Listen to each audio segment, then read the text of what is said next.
Assalamualaikum warahmatullahi wabarakatuh. Alhamdulillah kita bisa bertemu meskipun tidak di kelas. Kita berharap semoga senantiasa dalam lindungan Allah Subhanahu wa taala. Baik. Kesempatan hari ini saya akan mengajak teman-teman untuk tidak berhenti belajar, karena belajar tentu saja tidak dibatasi oleh ruang maupun waktu, sehingga meskipun kita tidak bertemu di kampus, tetapi kita dapat terus melakukan proses pembelajaran itu.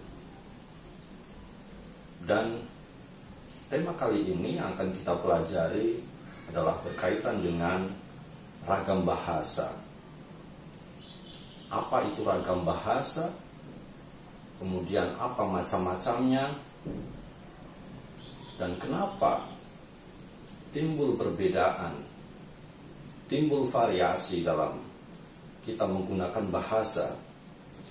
Akan kita bahas satu persatu dalam tayangan slide berikut. Mari kita saksikan. Teman-teman tentu sudah tidak asing lagi tentang apa itu ragam, bahwa ragam ini sering kita artikan atau kita maknai dengan variasi. Ragam bahasa ya tidak lain adalah variasi bahasa, yang mana variasi itu terbentuk karena pemakaian bahasa yang berbeda-beda. Setidaknya ada 3 hal yang mempengaruhi munculnya variasi kita dalam berbahasa. Yang pertama adalah karena faktor budaya, kemudian yang kedua karena faktor sejarah, dan yang ketiga karena faktor demografi. Tapi itu nanti saya sampaikan pada sesi berikutnya.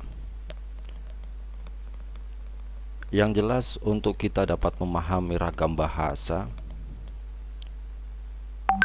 kita bisa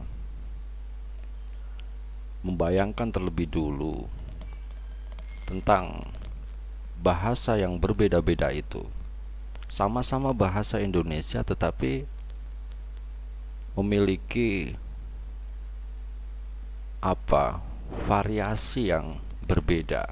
Sekali lagi, sama-sama bahasa Indonesia tetapi variasi atau modelnya ini berbeda. Hal ini tentu ya kadang-kadang membuat kita bingung. Misal seorang mengatakan, "Kamu jangan gitu dong," ya. Tapi ada yang lain mengatakan, "Anda tidak boleh begitu." Ada juga yang mengatakan, "Lu jangan gitu." Sama-sama memiliki arti, kalau diterjemahkan dalam bahasa yang lain mungkin sama, tetapi variasi pengucapannya menjadi berbeda. Ini yang unik dalam bahasa, khususnya dalam bahasa Indonesia. Barangkali hampir mirip nanti ya dengan bahasa Jawa. Misal kita mengenal kalau dalam bahasa Jawa itu ada bahasa ngoko, kemudian ada bahasa kromo gitu ya, ada kromo alus, ada kromo inggil dan sebagainya. Baik, itu pengertian ragam bahasa. Kemudian ada aspek-aspek ya, yang membuat munculnya ragam bahasa ini. Yang pertama adalah aspek situasi, kemudian permasalahan yang hendak disampaikan, lalu latar belakang pendengar atau pembaca yang dituju, lalu medium atau sarana bahasa yang digunakan. Dari keempat aspek ini, dua aspek ya, yang berpengaruh paling besar, yaitu aspek situasi dan aspek medium ya. Sementara permasalahan yang hendak disampaikan itu juga berpengaruh, tetapi tidak sebesar pada aspek situasi dan latar medium ya. Jadi kita akan fokus pada dua aspek itu ya, yang memunculkan ragam bahasa yang paling banyak ya. Pertama aspek situasi dan kedua adalah aspek medium pengungkapannya atau media pengungkapannya. Aspek situasi ini bisa kita bagi dalam situasi yang formal, kemudian situasi semi formal, dan ketiga situasi non formal. Sementara aspek media ini ada media lisan maupun media tulisan. Dari kedua hal ini kemudian memunculkan ragam bahasa yang berbeda-beda. Baik, langsung saja kita tinjau tentang aspek media ya, media penyampaian atau media pengungkapan ya, dalam bahasa. Bahasa ini bisa diungkapkan melalui media lisan maupun media tulisan ya.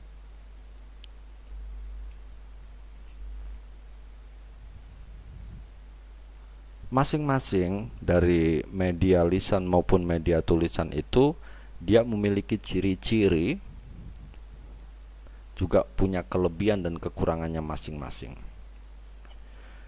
Ciri-ciri media lisan Anda bisa baca di sini ya. Dia menghendaki adanya lawan bicara. Kemudian fungsi gramatikal seperti subjek, predikat, dan objek keterangan tidak selalu dinyatakan dengan kata-kata atau tidak tidak disampaikan ya, tetapi ada di sana. Kemudian terikat situasi, ruang, dan waktu, dan makna dipengaruhi oleh tinggi rendah dan panjang pendeknya nada suara. Sementara ragam tulis dia punya ciri-ciri tidak menghendaki lawan bicara ya. Seorang menulis ya menulis saja ya. Tulisan itu baru kemudian dapat dipahami ketika dia dibaca. Kemudian fungsi gramatikal ditulis secara jelas ya, agar orang yang membaca ini dapat memahami. Kemudian tidak terikat situasi, ruang, dan waktu, dan makna dipengaruhi oleh pemakaian tanda baca ya. Misal kalau kita ngomong ya, kita bicara atau menggunakan ragam bahasa lisan, makan misal, kita menyuruh orang lain untuk makan, dan itu dengan nada yang tinggi ya, mungkin bisa aja orangnya marah kan. Tapi kalau dalam bahasa tulis, kata perintah itu diganti dengan tanda seru ya, makan, terus kemudian ada tanda baca, tanda seru itu. Kalau kita ngomong makan, ada tanda tanya seolah di situ ya. Jadi kalau dalam ragam lisan kita menggunakan intonasi, kalau dalam ragam tulis kita menggunakan tanda baca.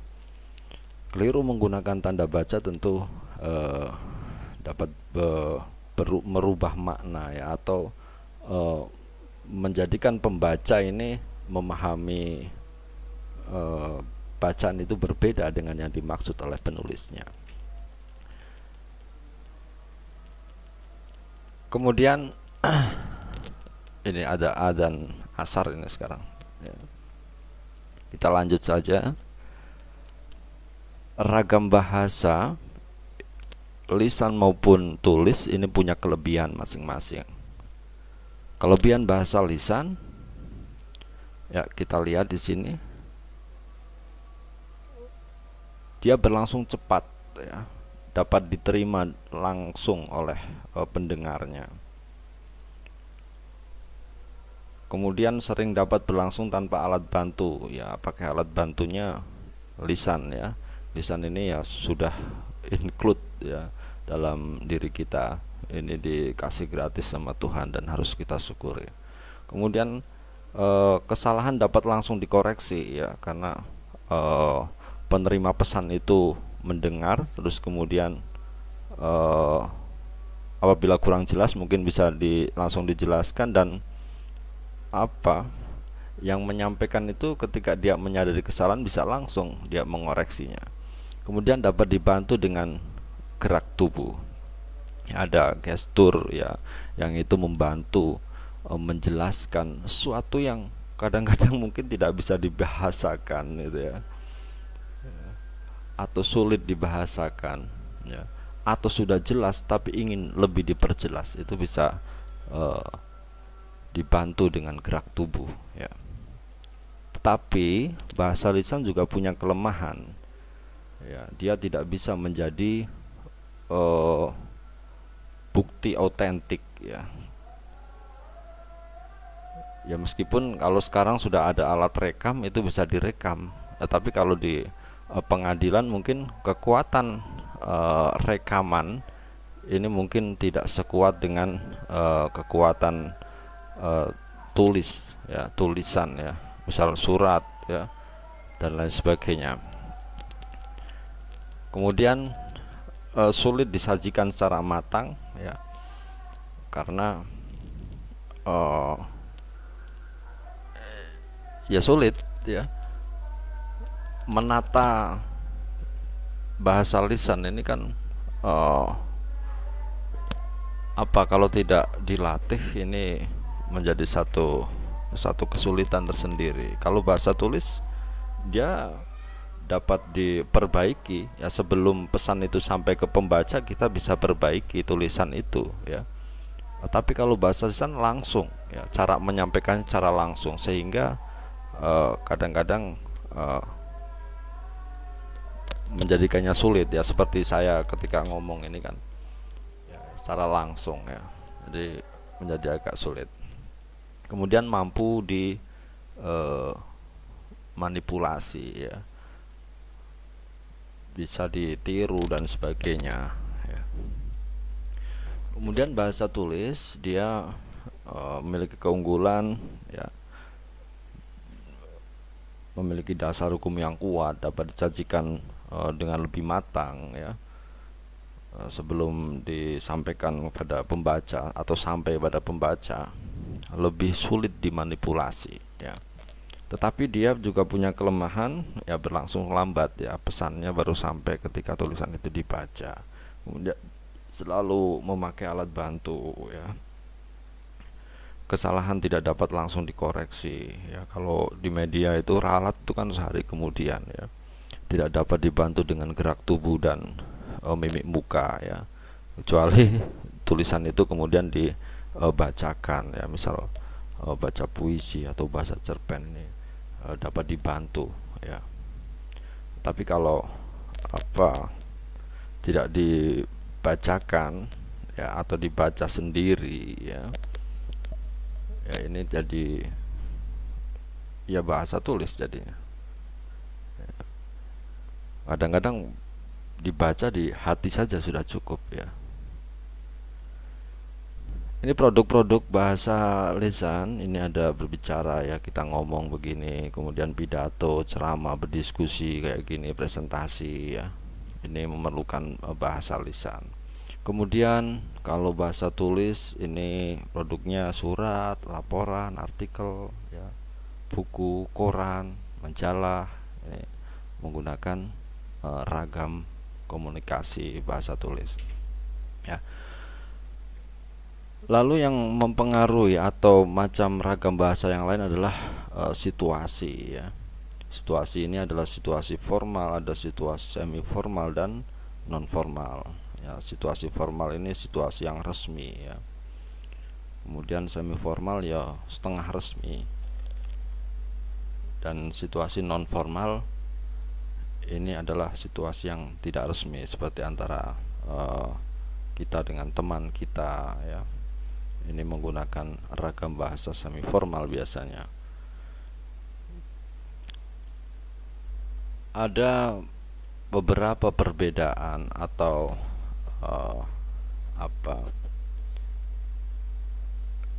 sesuatu yang khas dalam ragam bahasa formal maupun semi formal atau non formal ya. Kita bisa lihat misal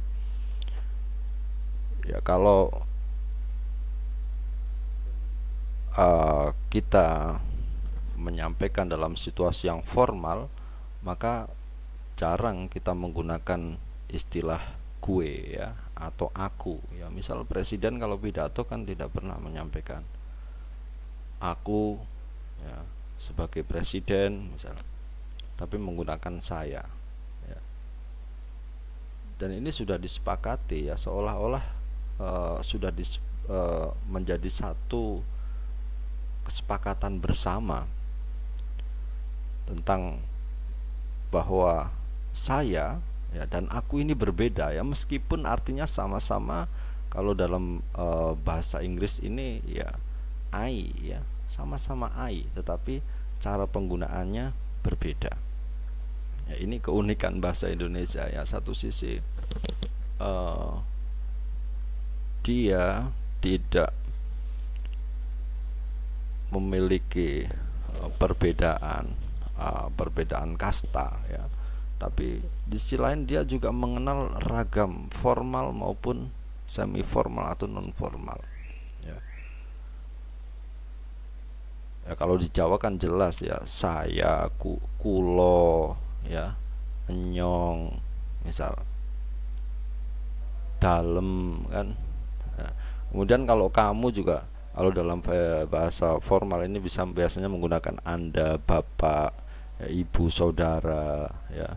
Tapi kalau semi formal mas, mbak, kamu gitu ya, bung ya. Kemudian imbuhan-imbuhannya, misal kalau bahasa formal ini dia menggunakan imbuhan yang lengkap ya, misal sudah menerima ya. Kalau semi formalnya sudah terima, kalau non formalnya udah terima. Ini udah berbeda lagi, sudah berbeda ya. Sudah, udah ya, menerima, terima sama ya. Membetulkan, betulin ya. Mengobrol ya, misal ngobrolin, sudah berbeda. Ini ragam bahasa yang muncul karena situasi ya. Jadi dalam situasi tertentu ya, kita cocoknya menggunakan bahasa apa ya. Kita melihat kalau dalam pidato-pidato resmi, misal rapat-rapat kenegaraan ya, tentu itu yang digunakan adalah bahasa formal ya. Tapi kalau dalam rapat RT misal ya, meskipun itu formal tetapi tidak begitu ya, mungkin bisa digunakan bahasa yang ya semi formal ya. Nah, kalau kita bercakap-cakap dengan teman kita menggunakan bahasa formal juga agaknya kurang akrab ya, rasanya itu menjadi terkesan kaku ya. Misal kita bertanya, kamu sudah menerima surat dari saya atau belum ya. Kelihatannya kaku ya. Misal kalau kita ganti dengan bahasa non formal, udah diterima belum suratnya misal, kan jadi lebih enak, jadi lebih akrab ya. Itu nanti pada pembahasan laras bahasa. Tapi ini saya hanya ingin menunjukkan bahwa situasi ya ini dapat memunculkan ragam bahasa. Oke. Kemudian ragam bahasa berdasarkan pokok pembicaraan ya. Ini ada ragam bahasa menurut undang-undang, ragam bahasa jurnalistik, ragam bahasa ilmiah, ragam bahasa sastra ya. Jadi pembahasannya apa, topik yang dibicarakan apa ya, ini memunculkan bahasa yang berbeda-beda ya. Bahasa sastra tentu berbeda dengan bahasa ilmiah ya. Kemudian bahasa undang-undang juga berbeda dengan bahasa jurnalistik dan sebagainya. Ini dipengaruhi oleh pokok pembicaraan atau topik ya, suatu pembicaraan. Kemudian ragam bahasa menurut penutur. Nah, ini yang kita kenal dengan dialek ya. Misal orang Tegal ngomong, "Loh, saya belum makan," ya. Sama artinya dengan orang mana Jakarta misal ngomong, "Gue belum makan nih," ya. Ya. Atau ya sama-sama bahasa Indonesia ya. Kemudian ragam bahasa berdasarkan pendidikan ya, atau karena dipengaruhi oleh penguasaan bahasa-bahasa yang asing ya, bahasa-bahasa serapan seperti video ya, kemudian film ya. Video itu kalau orang nggak biasa ngomong ngucap video ini, atau orang di daerah mana misal mengucap video dia ngomongnya video ya, atau film dia ngomongnya film ya, fitnah ngomongnya fitnah ya. Sama-sama memiliki sama-sama bahasa Indonesia dia mungkin maksudnya, tapi karena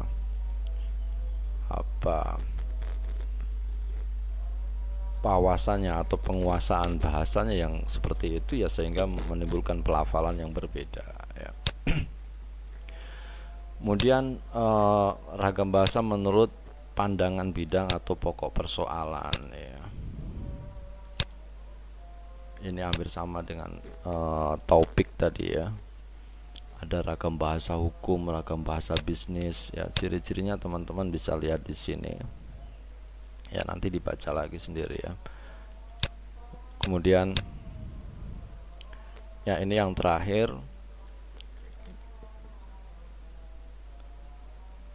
jadi kita bisa simpulkan bahwa ragam bahasa ini adalah variasi dalam pemakaian bahasa yang itu dipengaruhi oleh perbedaan penuturan, kemudian media, situasi, dan bidang atau topik pembicaraannya ya. Perbedaan penutur ya, perbedaan medianya, perbedaan situasi, perbedaan bidang, ini kemudian melahirkan ragam bahasa yang berbeda-beda. Saya kira itu yang bisa saya sampaikan ya.